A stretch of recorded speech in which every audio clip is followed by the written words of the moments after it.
काजमी साहब, ठाकुर साहब, हमारे हक साहब ही कहूँगा आपसे, ताबिर कलाम, सरफली साहब और मेरे बहुत सारे साथी सामने बैठे हैं।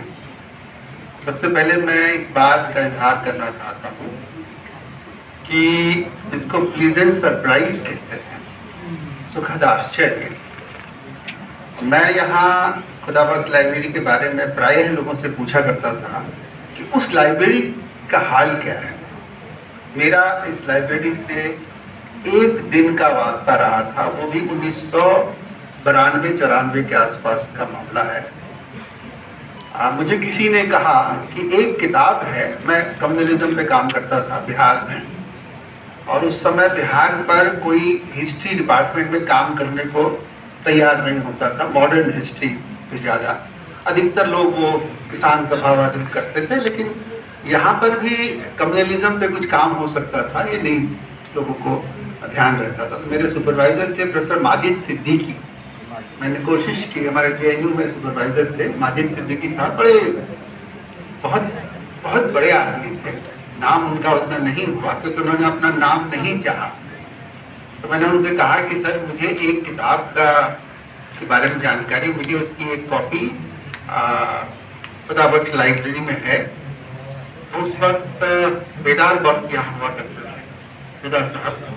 हाँ, तो मेरे सुपरवाइजर प्रोफेसर सिद्दीकी ने एक चिट्ठी लिखी उनको कि मेरे पिताजी आपके दोस्त, ये वाक्य मुझे याद है, अंग्रेजी में लिखा था उन्होंने, मेरे पिताजी आपके दोस्त हुआ करते थे, उसी के कारण मैं ये लिबर्टी ले रहा हूँ कि मैं आपको लिख सकूँ। ऐसे लिखा था उन्होंने कि मेरा एक छात्र है आपके पास जा रहा है, आप उसकी मदद करें। तो ये मेरे सुपरवाइजर की भाषा ही ऐसी कुछ थी। आप कभी CHS वगैरह से अगर आप ताल्लुक़ रखते हो तो आपको पता होगा उनकी कहानियाँ, कि वो बहुत शालीन व्यक्ति थे। और उन्होंने मुझे यहाँ एक चिट्ठी दी थी और मैं यहाँ आया था, उर्दू मुझे पढ़ने नहीं आती थी। तो बेदार साहब ने, एक लड़का था, पता नहीं वो लड़का तब बड़ा हो गया होगा, क्या नाम था मुझे याद नहीं, उसने पूरे दिन बैठ करके मुझे वो उर्दू वाली किताब जो है पढ़ करके सुनाई। तो ये है मेरी शुरुआती जो मेरा इंट्रोडक्शन था, वो पढ़ के सुनाई। और उसका मेरी थीसिस के ऊपर बहुत गहरा असर हुआ था, क्योंकि उसी किताब में मुझे पता चला था कि जब दंगे हुए थे 46 के, तो उस दंगे में क्या क्या हुआ था और उसकी दूसरे तरह की कहानी क्या है। उर्दू की किताब थी, उस किताब से ही मुझे उस समय के बारे में पता चला कि 46 की कहानी जो कही जाती है, उससे इधर लैंग्वेज में जो लिटरेचर है उसमें क्या क्या चीज़ें हो सकती है जो रिकॉर्ड्स में नहीं आ पाई। तो ये मेरा एक, तो मुझे सुखद आश्चर्य इस बात से हुआ, इतने दिनों तक मेरा आना जाना नहीं हो पाया। जब मैं सुनता था तो वहाँ कुछ नहीं है, कोई नहीं है, क्या करोगे जाकर, इसी सुनता था। लेकिन हमारे खुशकिस्मती से कुछ अच्छी बातें हो जाती हैं कि हैदराबाद में मेरी मुलाकात एक हक साहब से हुई। एक दिन की मुलाकात थी और उसमें हम लोग दोस्त बने और उसी का सिलसिला चल रहा है अभी। और उसके बाद जो है हमारे कादरी साहब ने एक दिन मुझे फ़ोन किया। मैं इनका नाम बहुत सुन रखा था, हमारे दोस्त हैं करबिंदुर शिशिर, वो बार बार मुझे कहते थे कि कादरी साहब से आप क्यों नहीं मिले।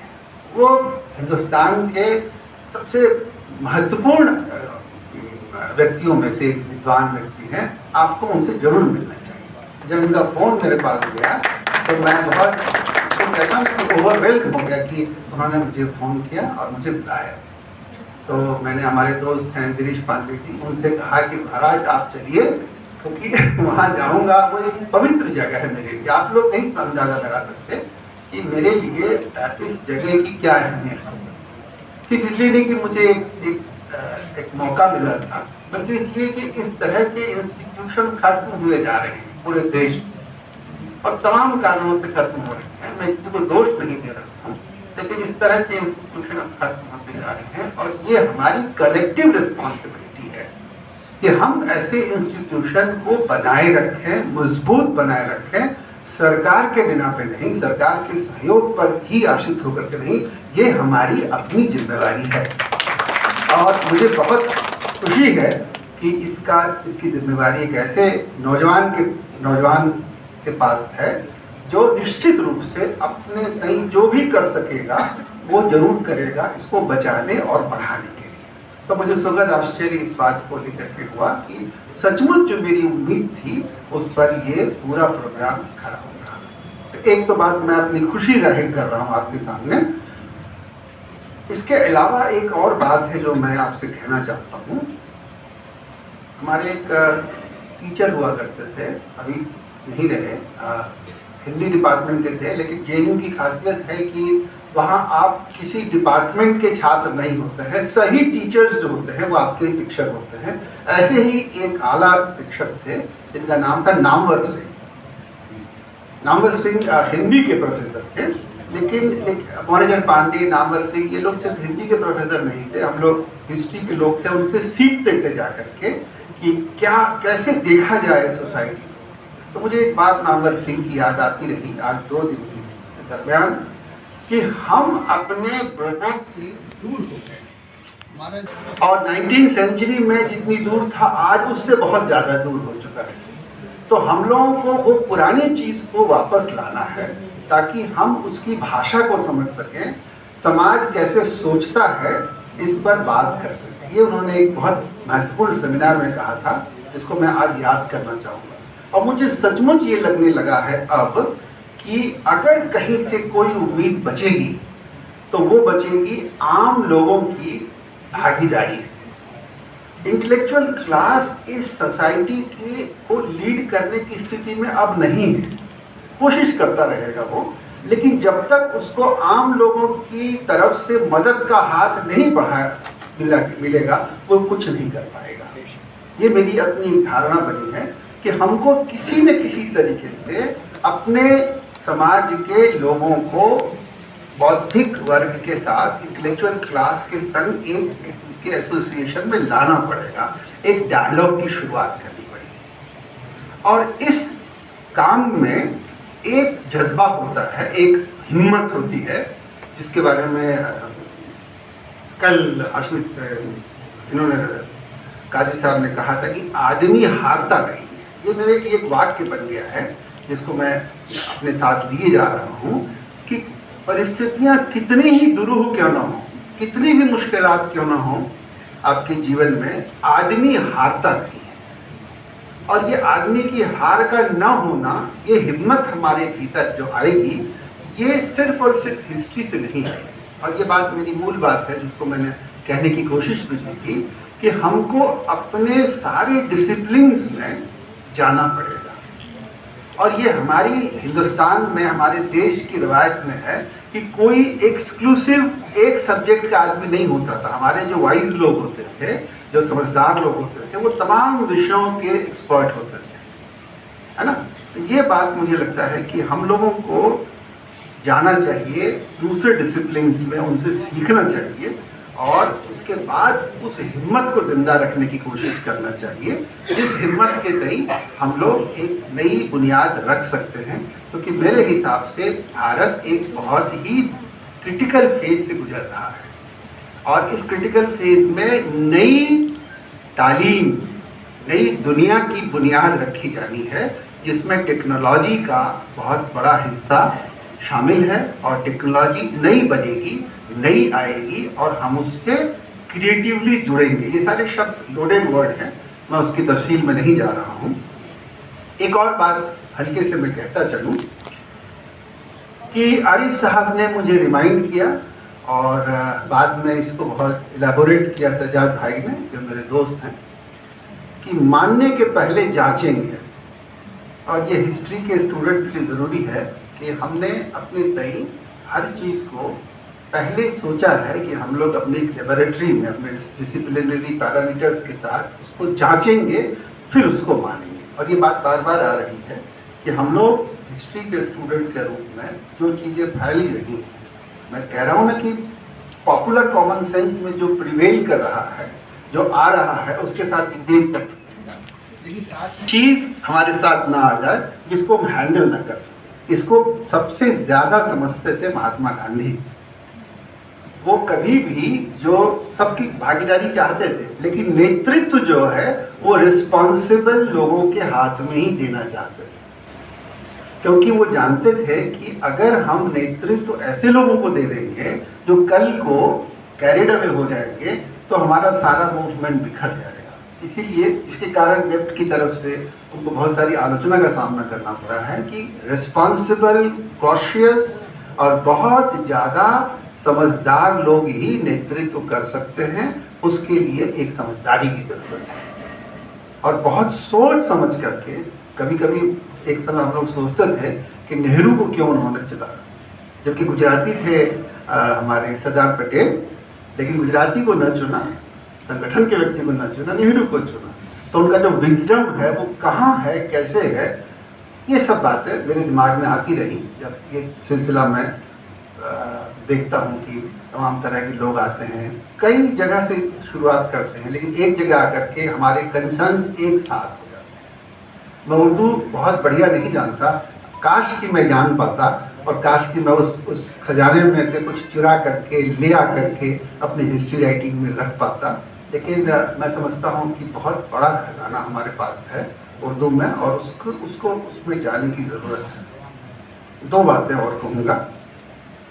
अभी इंडियन इस्लाम की बात की गई, ये भारतीय क्या है, भारतीय क्या है, किसने बनाया इस भारतीय को, यही आज का सबसे बड़ा सवाल है आपके लिए।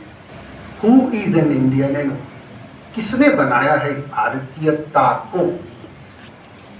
इस सवाल का तुरंत जवाब देने की कोशिश न करिए, क्योंकि इस सवाल पर भी ही देश का भविष्य टिका हुआ है।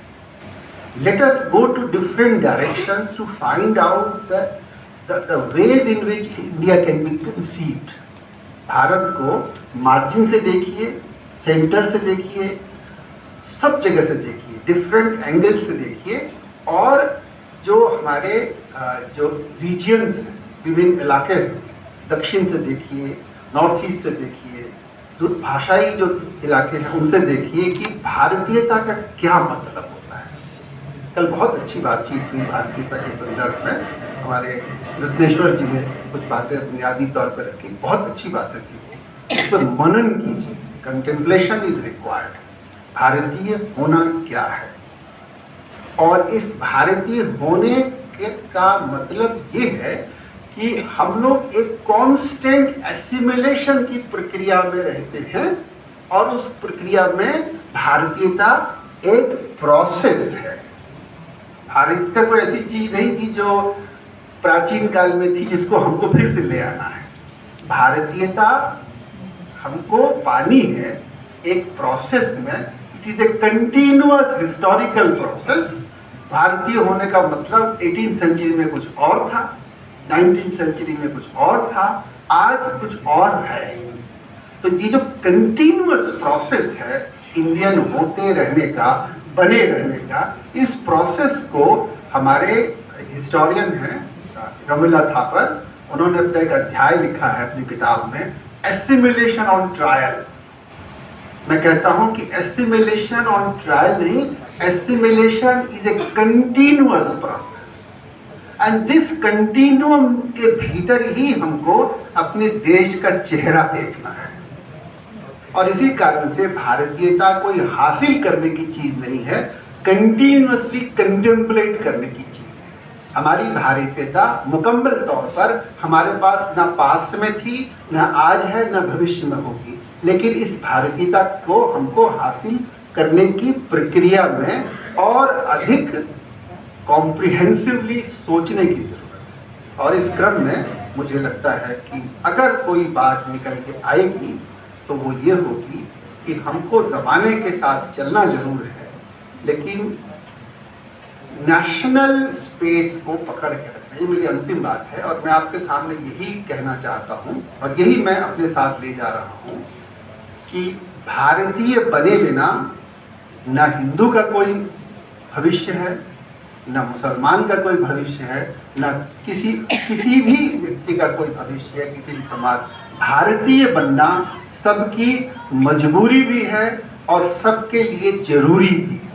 इस भारतीयता को आप अपने तरीके से डिफाइन करिए, रीजन से देखिए। और इसीलिए बिहार का मामला बहुत महत्वपूर्ण है। अधिकतर लोग इस बात को नहीं समझते हैं कि रीजनल जो हिस्ट्री होती है वो भी नेशनल हिस्ट्री की तरह इम्पोर्टेंट होती है। जब तक अपने इलाके में बिहार शरीफ में आप घूमते हुए इस बात पर मनन न करें कि ये वो जगह है जहाँ इतने सारे सिलसिले जुड़ते हैं, इतनी सारी बातें ऐसी हैं जो हम लोगों को पता ही नहीं थी 2 दिन के पहले। इतनी सारी बातें हमने एक पर्चा जरूर बनाया था यहाँ वहाँ से ले करके, लेकिन जब हमने विद्वानों को सुना, हमारे कई और विद्वान थे, मैंने उनको सुना तो मुझे लगा कि ये सब बातें मुझे पता होनी चाहिए। तो ये मौका बनाने के लिए मैं आप सब शुक्रगुजार हूँ और मैं सबको धन्यवाद देता हूँ।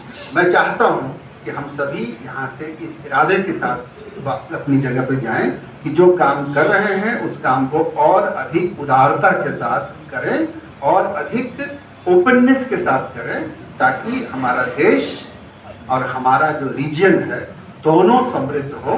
और यही हमारा आदर्श है। हम लोग एकेडमिक हैं लेकिन राष्ट्रीय भी हैं और अपने रीजन के प्रति उत्तरदायी भी। हम सभी का ये दायित्व है कि ऐसे क्रिटिकल समय में अपनी दृष्टि की व्यापकता को बढ़ाएं और समझने की कोशिश करें एक रीजन में किस किस तरह के हमारे सांस्कृतिक स्मृति को समृद्ध किया है। Thank you very much.